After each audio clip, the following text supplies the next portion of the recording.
Dalam nama Yesus, haleluya. Amin. Haleluya. Puji Tuhan, salam sejahtera dalam nama Tuhan Yesus Kristus. Mari Bapak Ibu Saudara sekalian, kita kembali membuka Alkitab kita. Mazmur pasal yang ke-11, ayat yang ketiga. Mazmur pasal 11 ayat 3, begini firman Tuhan, saya bacakan buat kita semua. Apabila dasar-dasar dihancurkan, apakah yang dapat dibuat oleh orang benar itu? Puji Tuhan. Ya. Minggu yang lalu kita sudah belajar dari bagian firman Tuhan ini, ya, bahwa kita mempunyai dasar yang kuat sebagai orang benar, sebagai orang yang percaya kepada Tuhan.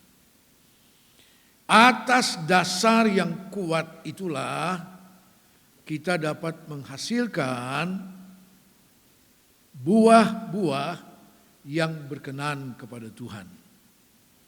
Buah-buah pekerjaan yang memuliakan Tuhan. Nah, Bapak Ibu Saudara-saudara sekalian, apabila dasar-dasar dihancurkan, kita semua tahu bahwa suatu bangunan, ya, kalau dasarnya sudah dihancurkan, tinggal tunggu waktu untuk bangunan itu roboh sama sekali. Nah, siapakah yang sedang berupaya untuk menghancurkan dasar kita sebagai orang benar? Alkitab katakan dasar yang diletakkan Allah itu teguh adanya, ya, kokoh adanya, tidak tergoncangkan. Tetapi iblis berusaha untuk menghancurkan dasar itu. Saudara-saudara, di sini disebut dasar-dasar, ada beberapa. Ya. Minggu yang lalu kita sudah lihat dasar yang pertama sebagai orang percaya, sebagai orang benar adalah dasar kasih. Dasar kasih, bukan kasih kita sebagai manusia, tapi kasih Allah yang sudah dicurahkan dalam hati kita ketika Roh Kudus memenuhi kita semua. Katakan amin. Ya. Sehingga kita dapat mengasihi Tuhan, mengasihi sesama kita, mengasihi pelayanan pekerjaan Tuhan.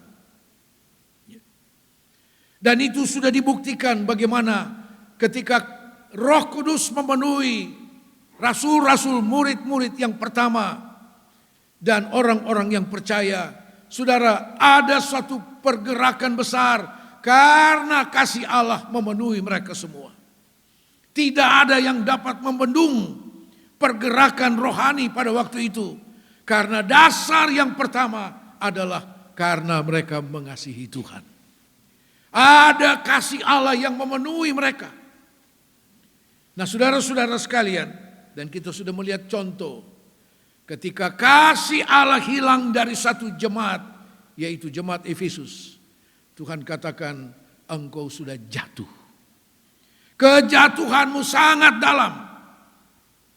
Saudara-saudara, sebab bagi Tuhan apapun yang kita lakukan, ya, aktivitas apapun yang kita lakukan tanpa didasarkan atas kasih akan sia-sia di hadapan Tuhan. Nah, saudara-saudara, pagi ini kita melihat dasar yang kedua. Ya, dasar yang kedua supaya sebagai orang benar kita bertumbuh dan kita menghasilkan buah. Kita bertumbuh dan melakukan pekerjaan-pekerjaan yang memuliakan Tuhan, yang membanggakan Tuhan. Haleluya. Yang kedua adalah yaitu dasar pengajaran kebenaran firman Allah. Mari kita lihat di dalam Efesus pasal 2, surat Efesus pasal 2.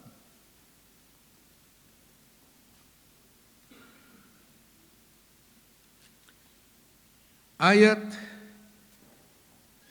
19 sampai 22. Efesus 2 ayat 19 sampai 22. Demikianlah kamu bukan lagi orang asing dan pendatang, melainkan kawan sewarga dari orang-orang kudus dan anggota-anggota keluarga Allah, yang dibangun di atas dasar para rasul dan para nabi, dengan Kristus Yesus sebagai batu penjuru.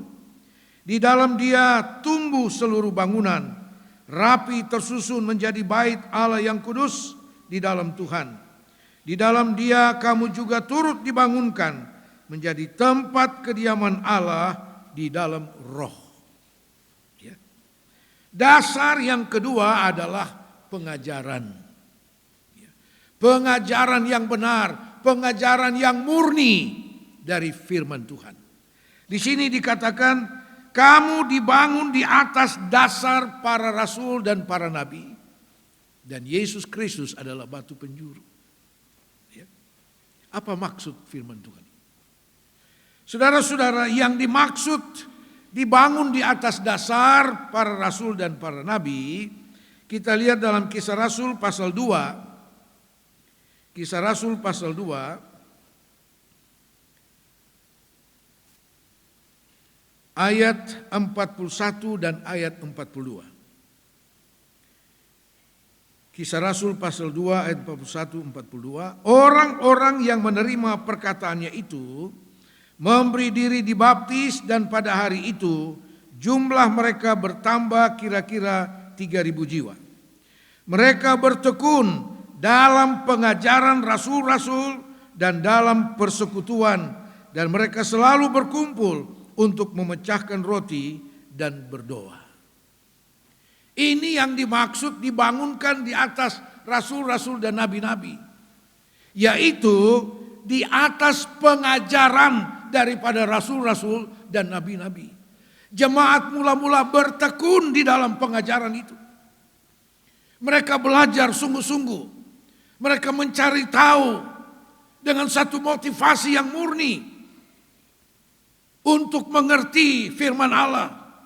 Saudara-saudara, dan sumber daripada pengajaran rasul-rasul dan nabi-nabi dikatakan dalam surat Efesus tadi, Kristus adalah batu penjuru. Apa yang dimaksud dengan batu penjuru? Saudara, ketika seseorang membangun rumah, ya, tukang mulai bangun, mulai gali fondasi. Saudara, ketika akan dimulai meletakkan dasar fondasi, maka tukang itu selalu memulai dari salah satu sudut, ya, dari salah satu sudut. Siku dari bangunan itu dari salah satu sudut. Batu pertama yang dimulai dari salah satu sudut, itulah batu penjuru. Ya. Dia menentukan kelurusan daripada dasar itu. Saudara-saudara, Yesus adalah batu penjuru. Dialah sumber dari segala pengajaran yang dijabarkan, yang diteruskan oleh para rasul-rasul dan nabi-nabi, mulai dari gereja mula-mula. Dan jemaat-jemaat itu bertekun dalam pengajaran itu. Sebagaimana dasar yang pertama, yaitu kasih yang bersumber dari pribadi Yesus Kristus, yang merupakan wujud kasih Allah bagi manusia. Demikian juga hal yang kedua, dasar yang kedua, yaitu pengajaran yang bersumber dari satu pribadi, yaitu Yesus Kristus. 4 Injil dalam Alkitab kita, saudara-saudara, semuanya menceritakan dengan sangat jelas tentang pribadi Yesus Kristus. Ya. Mulai dari kelahirannya, pertumbuhannya, saudara, pelayanannya, perkataannya, pikirannya, perbuatannya, semua adalah tentang pengajaran yang murni daripada Allah.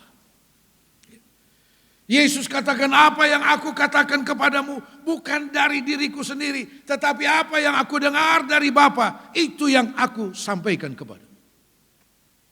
Saudara-saudara, Yesus Kristus adalah sumber dari segala pengajaran yang murni di dalam kebenaran. 3,5 tahun Yesus mendidik, mengajar murid-murid, rasul-rasul yang pertama. Mengajar mereka dengan kebenaran firman Allah. Dan mereka belajar langsung daripada Yesus. Mendengarkan perkataannya, melihat, mengalami perbuatan-perbuatannya, pekerjaannya yang luar biasa. Saudara-saudara sekalian, dan murid-murid terbentuk dari pengajaran firman Allah. Yang kemudian dilengkapi dengan Roh Kudus, sehingga pengajaran itu menjadi hidup adanya oleh karena Roh Kudus. Dasar yang kedua adalah pengajaran firman Allah. Kita boleh memiliki kasih, ya harus seperti itu. Tapi kita juga harus punya pengajaran firman Allah. Kita juga harus punya pengajaran firman Allah. Saudara-saudara sekalian, sebab itu iblis berusaha untuk menghancurkan dasar ini. Yaitu dasar tentang pengajaran. Bertumbuhnya gereja mula-mula adalah karena pengajaran yang disampaikan. Jadi jangan salah paham apa yang dikatakan dalam Efesus pasal 2 tadi, dibangunkan di atas para rasul dan para nabi. Bukan di atas fisik mereka. Bukan di atas tulang-tulang orang kudus. Seperti pemahaman yang lain itu. Bahwa gereja mereka dibangunkan di atas tulang-tulang dari Rasul Petrus. Paus yang pertama. Bukan seperti itu, salah. Tidak benar. Yang dimaksud dibangun di atas dasar rasul-rasul adalah pengajaran-pengajaran seperti yang kita lihat dalam Kisah Rasul pasal 2 ayat 42 tadi. Mereka bertekun dalam pengajaran rasul-rasul dan nabi-nabi. Sehingga mereka menjadi kuat, mereka punya dasar yang luar biasa, tidak tergoyahkan. Atas dasar pengajaran itu saudara, gereja mula-mula mau dianiaya, mau dibunuh sekalipun, mereka punya pengajaran yang kuat yang tidak tergoyahkan. Diancam sana sini saudara. Justru yang ketakutan adalah pemimpin agama Yahudi itu. Saudara-saudara, karena pengajaran-pengajaran yang semakin tersebar, semakin mereka dianiaya, mereka mulai berpencar kemana-mana, dan pengajaran itu terus diberitakan. Dan Kisah Rasul katakan, firman Tuhan semakin kuat adanya, semakin tersebar kemana-mana. Karena gereja mula-mula memiliki pengajaran. Haleluya. Pengajaran yang murni dari firman Allah. Dan pengajaran itu sangat bertentangan dengan pemahaman daripada orang-orang Yahudi, orang-orang Farisi dan sebagainya. Sangat bertentangan. Saudara, ketika kita memiliki pengajaran yang murni, saudara, kita mempunyai keyakinan yang kuat di dalam Tuhan. Kita punya keyakinan yang kuat di dalam Tuhan. Yang tidak akan tergoyahkan dengan apapun. Mari kita lihat kenapa iblis selalu berusaha menghancurkan dasar pengajaran itu. Yang pertama kita lihat di dalam Hosea pasal 4 ayat 6. Hosea pasal 4 ayat 6.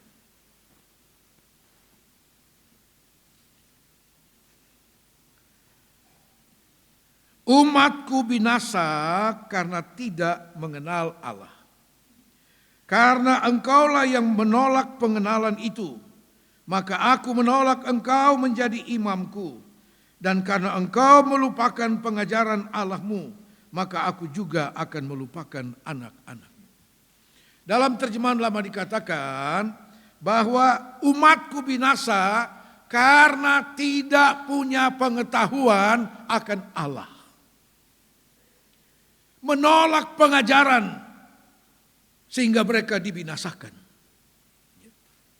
Saudara-saudara, mereka tidak kuat di dalam pengajaran. Karena apa? Mereka abaikan pemberitaan-pemberitaan dari hamba-hamba Tuhan, nabi-nabi. Mereka mengabaikan. Dan dengan tidak ada dasar yang kuat dalam hal pengajaran, pengenalan akan Tuhan, mereka begitu mudah terpengaruh untuk menyembah berhala orang kafir. Yang menjadi kejijikan bagi Tuhan. Dan menjadi sebab bangsa Israel ini harus diserahkan kepada bangsa-bangsa lain. Untuk kemudian ditawan, ya, dianiaya dan sebagainya. Karena apa? Mereka menolak pengajaran yang benar. Mereka mengabaikan pemberitaan firman Allah. Saudara-saudara sekalian, karena itulah iblis berusaha menghancurkan dasar pengajaran itu. Sebab dengan dasar ini dihancurkan, tidak kuat dalam hal pengajaran, maka mudah sekali orang-orang percaya itu terpengaruh dengan berbagai hal yang ditawarkan oleh dunia ini. Tidak cukup kuat untuk bertahan. Karena tidak adanya pengajaran. Kemudian kita lihat di dalam Amsal pasal yang ke-29 ayat 18. Amsal 29 ayat 18.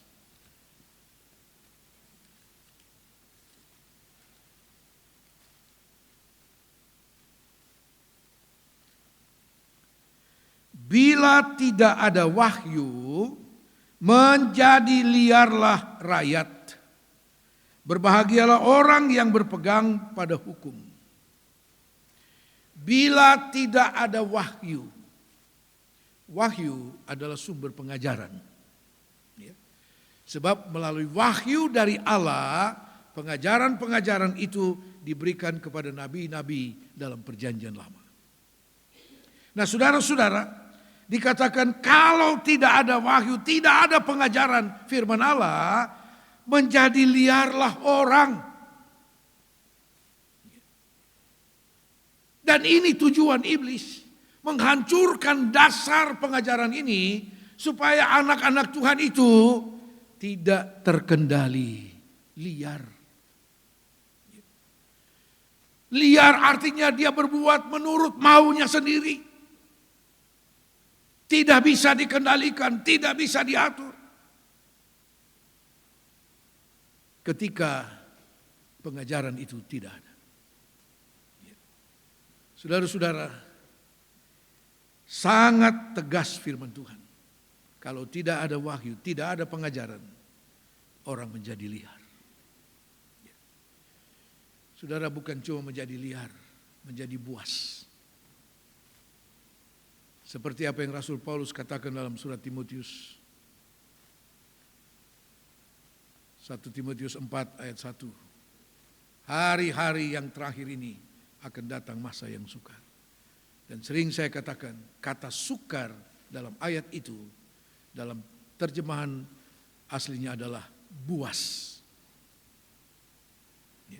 Buas.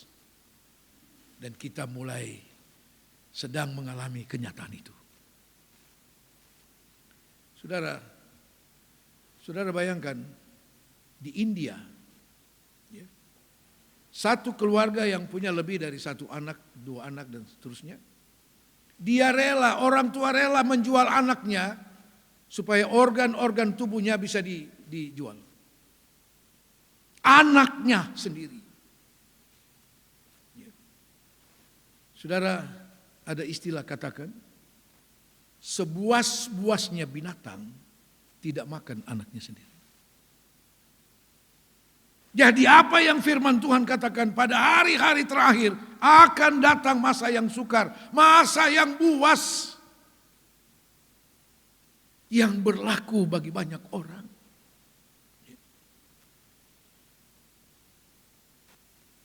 Anak-anak diculik untuk diambil organ tubuhnya. Saudara-saudara, satu waktu ini bukan cuma jadi di India. Akan terjadi di mana-mana. Ini yang Alkitab katakan, kalau tidak ada pengajaran, orang menjadi liar. Tidak ada aturan lagi. Semua melakukan menurut apa yang dia mau sendiri. Tetapi puji Tuhan, kita masih punya pengajaran. Kita masih punya firman Allah, saudara. Yang mengendalikan kehidupan kita, yang menuntun, mengatur hidup kita untuk selalu hidup takut akan Tuhan. Saudara, manusia seperti tidak ada harganya lagi. Seperti sudah tidak ada harga lagi. Dan itulah kenyataan yang terjadi. Sebab itu betapa pentingnya kita punya dasar pengajaran firman Allah dalam hidup kita. Yang harus kita teruskan kepada anak cucu kita. Yaitu pengajaran. Mari kita lihat alasan yang berikut. Mengapa iblis berusaha menghancurkan pengajaran itu? Yesaya pasal 2. Yesaya pasal 2 ayat 2 dan ayat 3. Yesaya 2 ayat 2 dan 3. Akan terjadi pada hari-hari yang terakhir, yaitu sekarang ini. Gunung tempat rumah Tuhan akan berdiri tegak di hulu gunung-gunung dan menjulang tinggi di atas bukit-bukit. Segala bangsa akan berduyun-duyun ke sana dan banyak suku bangsa akan pergi serta berkata, mari kita naik ke gunung Tuhan, ke rumah Allah Yakub, supaya ia mengajar kita tentang jalan-jalannya dan supaya kita berjalan menempuhnya, sebab dari Sion akan keluar pengajaran dan firman Tuhan dari Yerusalem. Haleluya. Ya.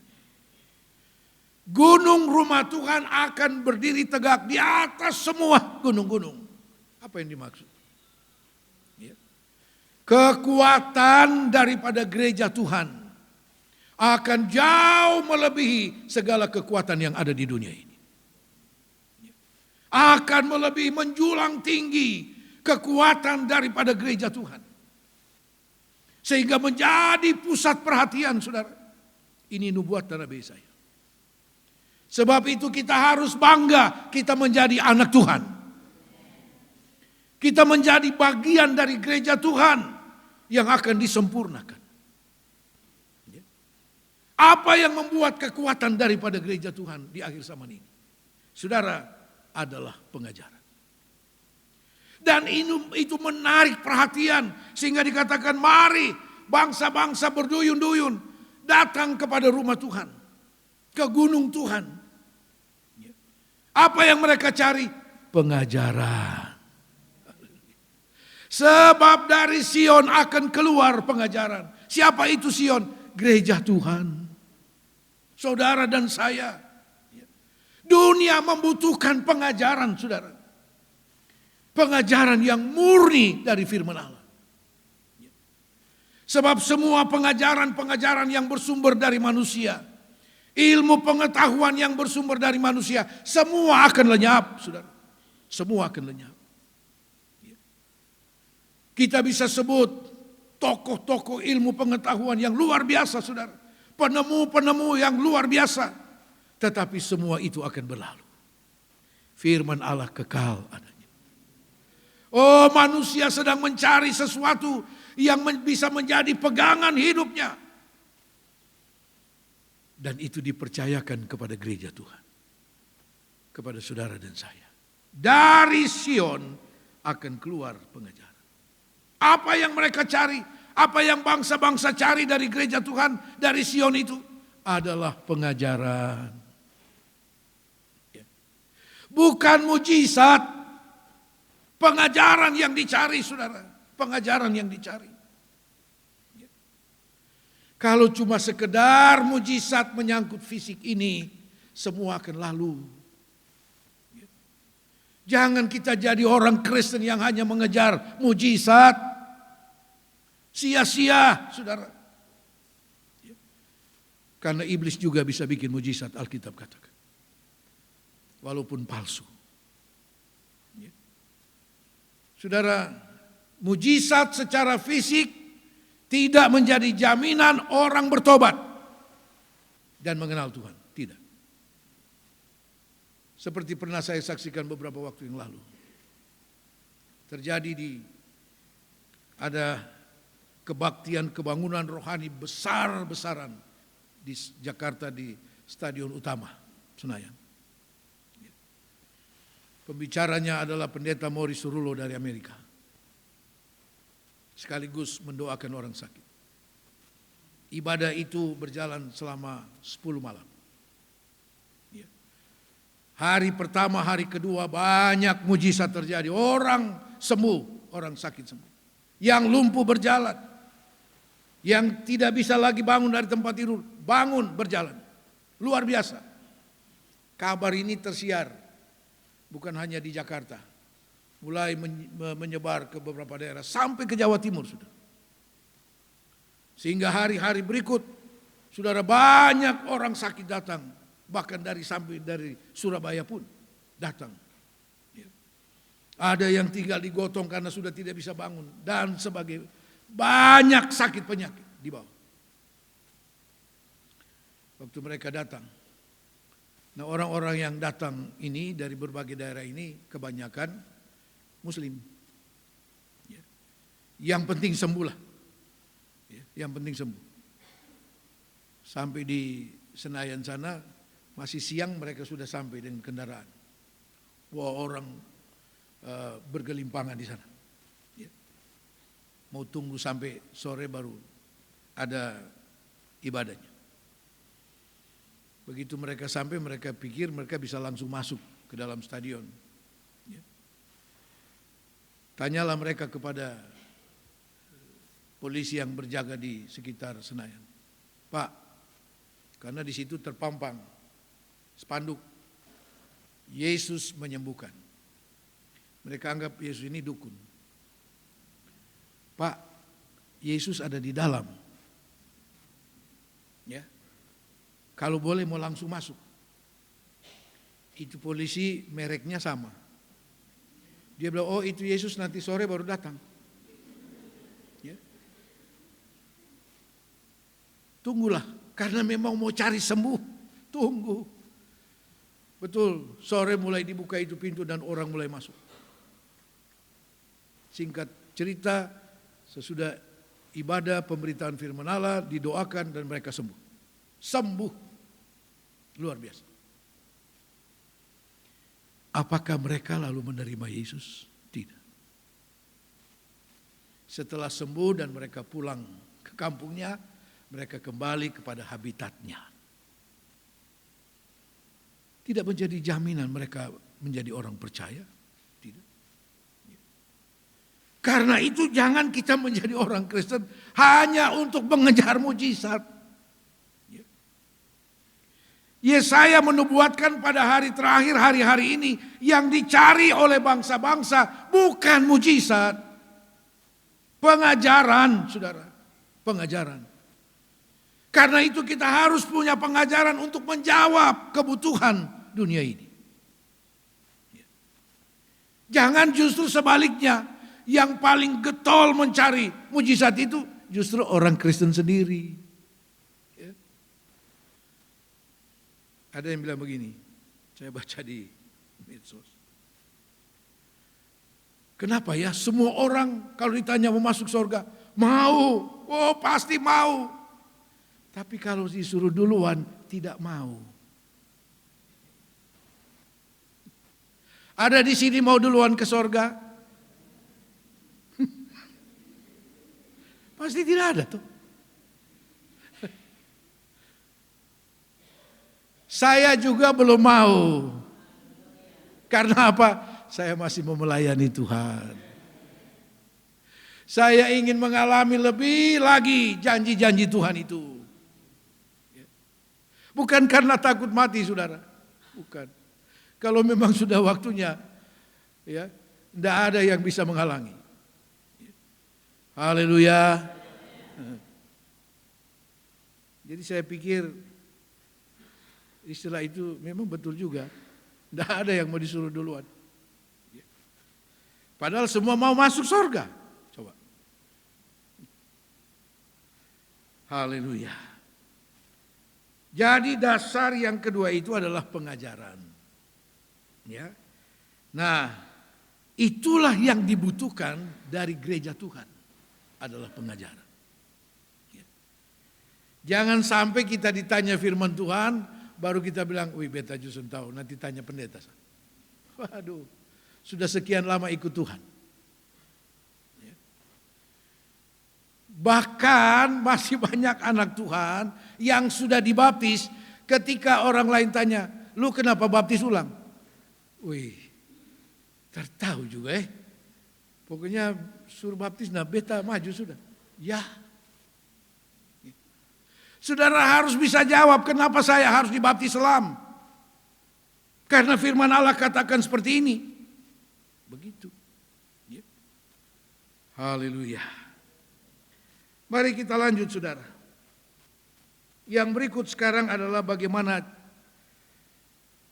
cara iblis untuk menghancurkan dasar kita itu. Ya. Yang pertama, cara iblis menghancurkan dasar pengajaran kita dalam Kisah Rasul pasal 20.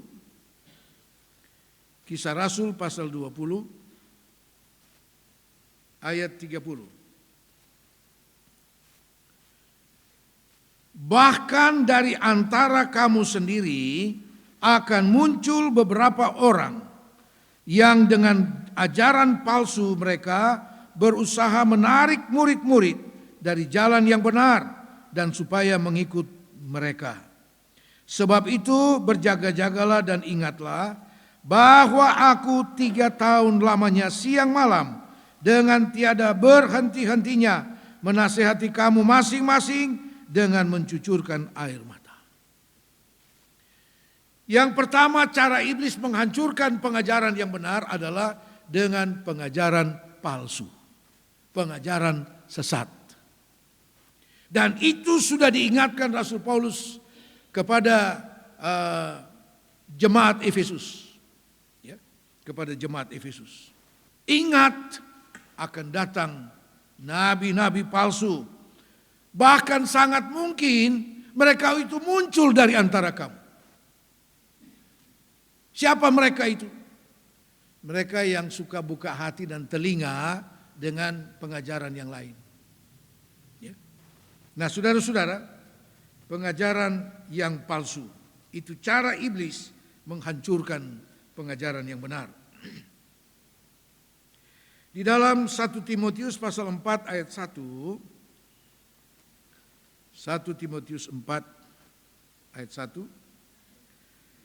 Tetapi Roh dengan tegas mengatakan bahwa di waktu-waktu kemudian ada orang yang akan murtad lalu mengikut roh-roh penyesat dan ajaran setan-setan. Ini cara iblis untuk menghancurkan pengajaran kita, yaitu dengan pengajaran yang menyesatkan. Efesus 4 ayat 14.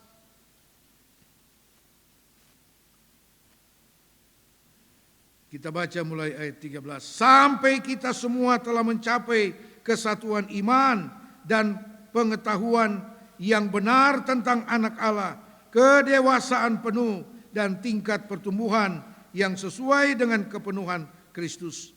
Sehingga kita bukan lagi anak-anak yang diombang-ambingkan oleh rupa-rupa angin pengajaran, oleh permainan palsu manusia dalam kelicikan mereka yang menyesatkan. Ini cara iblis untuk menghancurkan pengajaran, dasar pengajaran kita, saudara. Yang kedua, cara iblis adalah Markus pasal yang ke-7, Injil Markus pasal 7,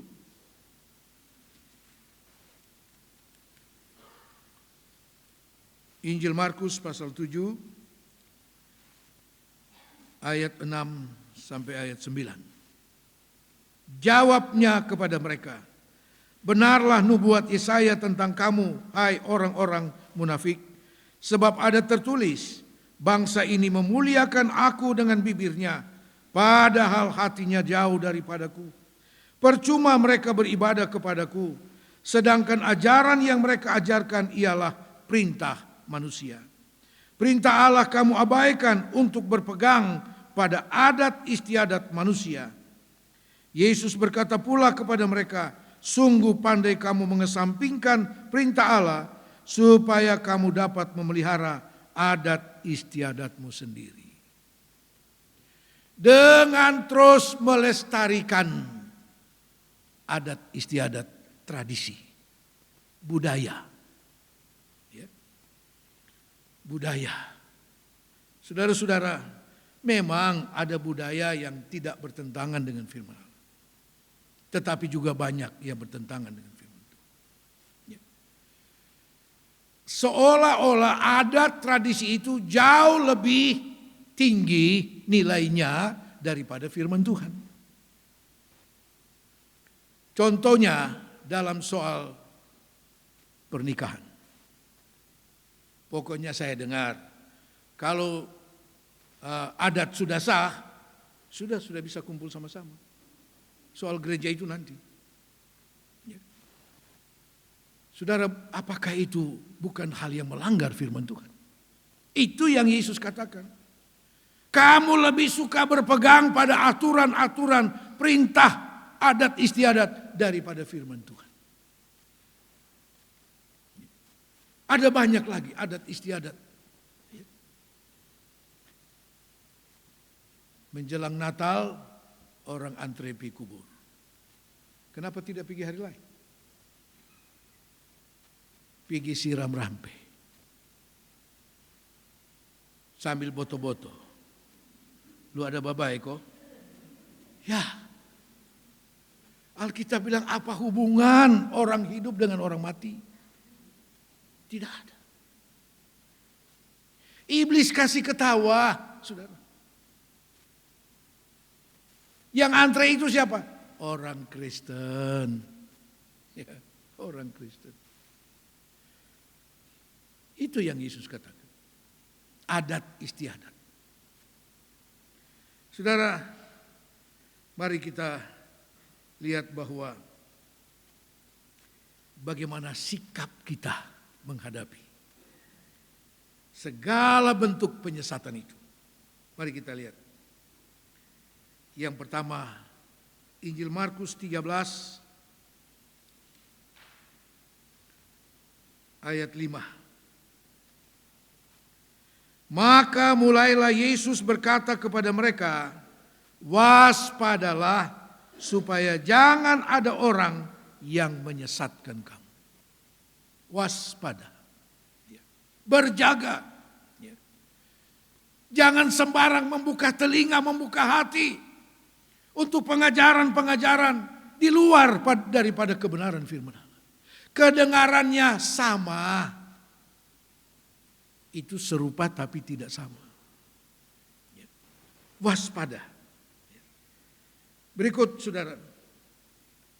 Yang kedua, 1 Timotius pasal yang keempat ayat 16.